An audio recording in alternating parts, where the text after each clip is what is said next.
इमरान खान कराची में मीडिया से बात कर रहे हैं, आपको बराह रास्त लिए चलते हैं। आज जो शर्जील मेमन का केस है, ये बिल्कुल एक कौम के दिलों की आवाज़ है कि छोटे चोर जेल में अब तक, और ये बड़े बड़े डाकू, ये सारे जो अरबों रुपए की मनी लॉन्ड्रिंग यानी यहाँ से पैसा चोरी करके बाहर लेके जाते थे, दुबई में लॉन्चों के ज़रिए पैसा जाता था, सूटकेसेस में पैसा जाता था, इनके दुबई में महलात देखें आप, तो ये पहली दफ़ा अब सिंध में भी शुरू हो गया है ये, और हम सारे इसको एक पाकिस्तान के लिए बहुत खुशाइन चीज़ समझते हैं, और हम दुआ करते हैं कि अब रुकेगा नहीं, यानी किसी को NRO अब नहीं मिलेगा। ये जो NRO के दिन हैं ये चले गए।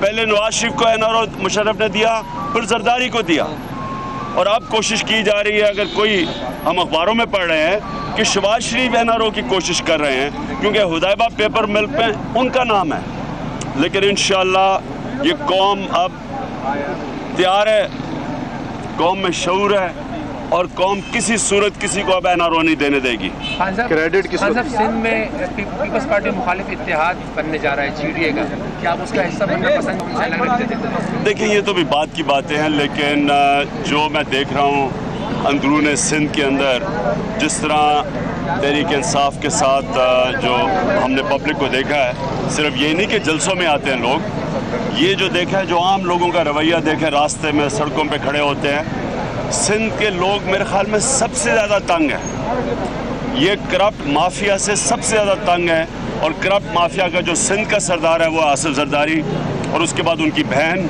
जो मिल के यहाँ से पैसा इकट्ठा करती हैं, उनके लिए हर चीज़ में, हर डील में पैसा है। जो उज़ैर बलोच, जो उसकी अब JIT की चीज़ें बाहर निकल रही हैं, तो इससे तो अब सारा सामने आ गया कि ये तो कब्जे करवाते थे, ये 14 शुगर मिल्स पे कब्जे करवाए हैं सिंध में, बिलावल हाउस के इर्द गिर्द जो बेचारे घरों में लोग रहते थे उनसे कब्जे करवा के खाली करवाए हैं घर, और 1 करोड़ रुपया हर महीना भत्ता लेके देता था उज़ैर बलोच फरियाल तालपुर को।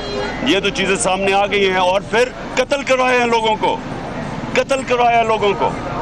तो ये जो चीज़ें हैं ये सामने आनी चाहिए। कौम सारी तैयार बैठी है। मैं इंशाल्लाह, मेरा वादा है कि हमने इन किसी किस्म, ये जो अब तक मुकमुका होके और बारियां लेते रहे हैं, इंशाल्लाह किसी किस्म की हमने पार्टनरशिप नहीं लगने देनी। चेयरमैन तहरीक इंसाफ इमरान खान कराची में मीडिया से बात कर रहे थे। उनका कहना था कि अब करप्शन के खिलाफ जंग का आगाज हो चुका है।